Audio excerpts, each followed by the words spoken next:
C'est l'heure de l'Instant Jardin avec Villa Verde les Sables d'Olonne, votre jardin d'idées ouvert 7 jours sur 7.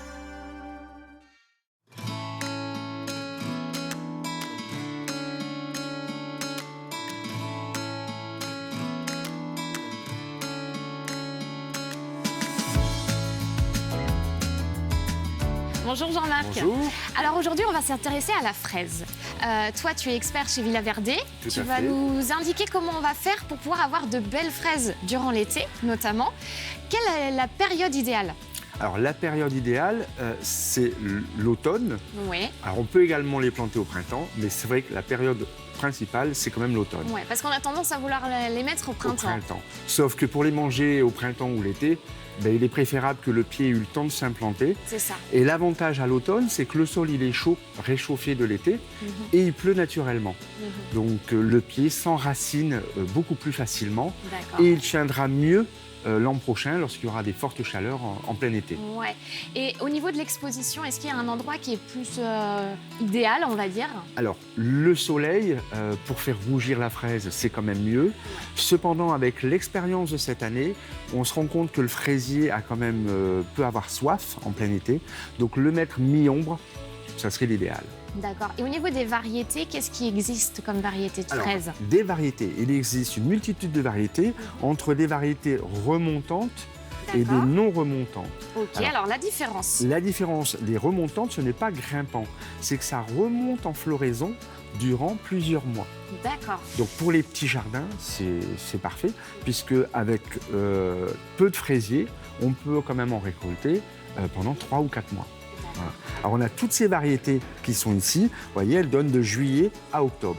Ok. Par contre, les variétés non remontantes, c'est comme la gariguette que l'on connaît, qu'on trouve sur les marchés. C'est souvent celle qu'on connaît le plus. Tout à fait. Et donc, celle-ci, elle donne au mois de mai-juin. Donc, elles sont un petit peu précoces, d'où l'intérêt de les planter dès octobre. Voilà, tout dès à fait. octobre, novembre, jusqu'à oui, quand? octobre, novembre, jusqu'à mi-décembre. Mi-décembre. Oui, oui. D'accord. Tant que le froid ne s'est pas installé. C'est ça. Alors, est-ce que ça gèle, fraisier? Non, ça ne gèle pas. Il n'y a aucun problème. Même s'il y a un peu de froid qui tombe dessus, de la gelée ou autre, en aucun cas, ça gèle. Surtout, ne pas les couvrir. D'accord, on ne les couvre pas. Par contre, je vois que tu nous as installé du paillage. Ça, c'est important quand même? Alors, le paillage, c'est quand même important parce que ça évite que les limaces puissent venir manger la fraise. Alors, en mettant ce genre de paillage, mais comme ce n'est pas plat, les limaces, les escargots et autres n'arrivent pas à passer. Très bien. Par contre, ce qui est important aussi, avant de planter le fraisier, c'est de lui donner de la potasse. Parce que si on lui met de l'azote, on va avoir des belles feuilles, mais pas de fraises. Et en mettant de la potasse, donc ce sont des engrais spéciaux pour les fruits rouges, et là, ça va lui permettre de lui donner de la fraise. D'accord. Très bien. Merci beaucoup, Jean-Marc. De rien. Donc, on plante plutôt en octobre. Oui.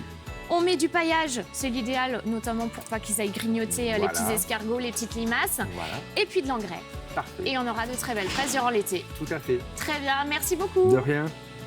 Merci à vous de nous avoir suivis. On se retrouve très vite dans une prochaine émission de l'Instant Jardin.